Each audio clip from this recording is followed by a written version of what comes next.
I'm going to demonstrate how to lift and transfer a student with a disability from their wheelchair to another surface throughout the school day.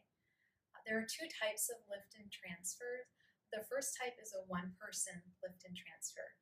Use a one-person lift and transfer for students who are small in size or who are not very heavy, who the person who's going to lift and transfer the student can actually lift them on their own without the aid of another adult.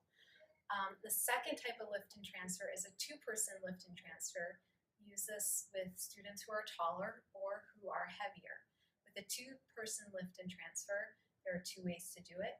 You can have an adult on each side of the student, or you can have an adult behind the student, as well as an adult in front of the student. For the two-person lift and transfer, the adult behind the student is always the person to count. 1, 2, 3 to notify the student that the lift and transfer is about to begin, and also to coordinate timing with the other adult. For our video today, we are going to demonstrate a one-person lift and transfer.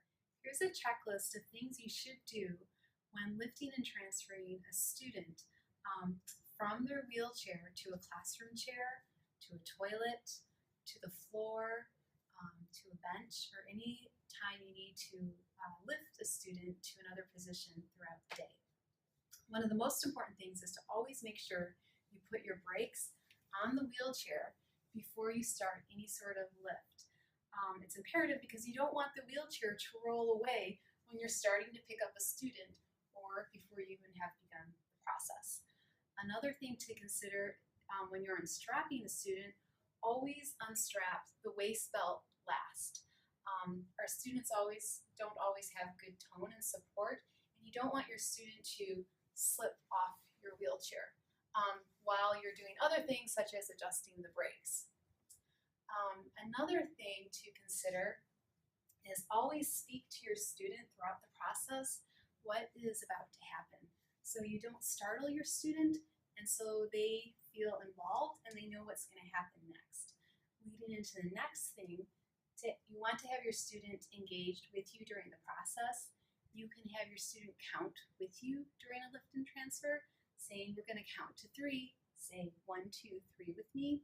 You can ask the student if they're not able to vocalize or they're not verbal to maybe nod their head or give you a thumbs up, so you have some sort of acknowledgement from the student that they know what is about to happen. Another thing to consider during a lift and transfer for your own safety is to always bend at your knees and at your hips so as to protect your back. Another thing to consider when lifting a student is always keep the student close to your body for the student's safety as well as your own. And then a final thing is to always make sure you're wearing appropriate clothing. No long necklaces or earrings. You don't want a student to grab onto something during a process, even if they don't mean to, and hurt you. No high heels, and then wear shoes with good support and traction and comfortable clothing so that you can bend. And those are some things to look for.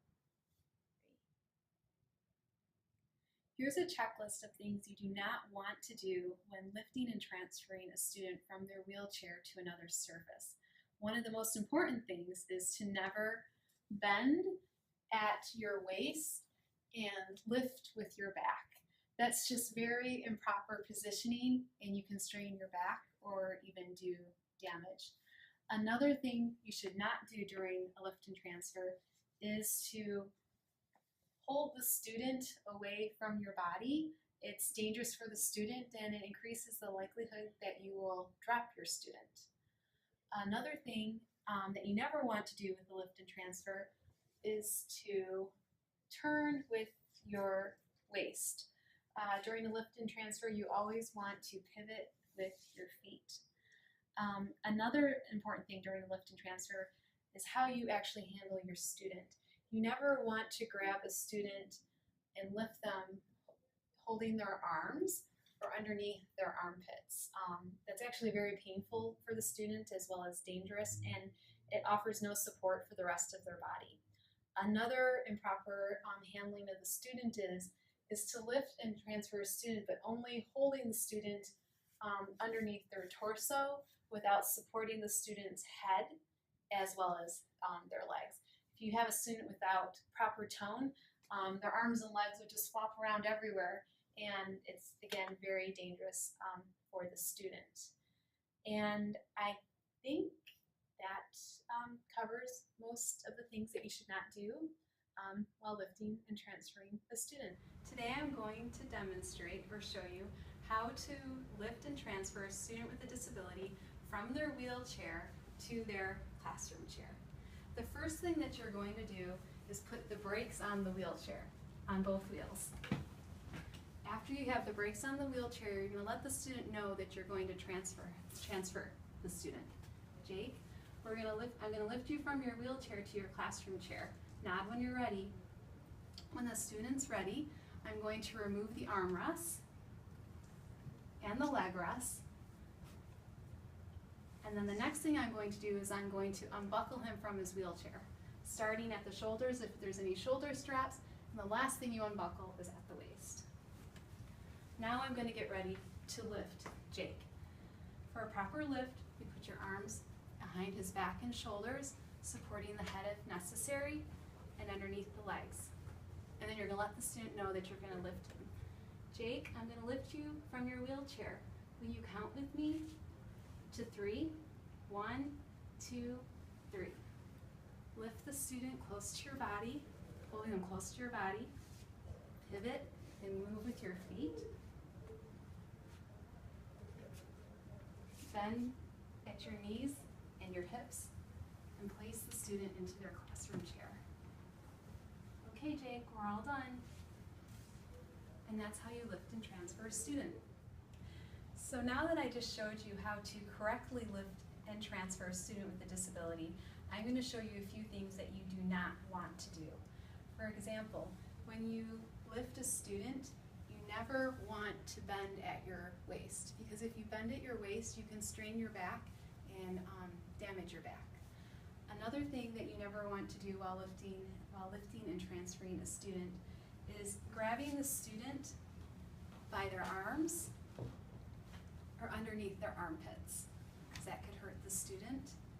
A third thing you never want to do while lifting and transferring a student, or thing you want to do, is make sure that you have the student properly supported. So for example, you wouldn't lift and transfer a student holding them just underneath their trunk without their head supported and their legs supported.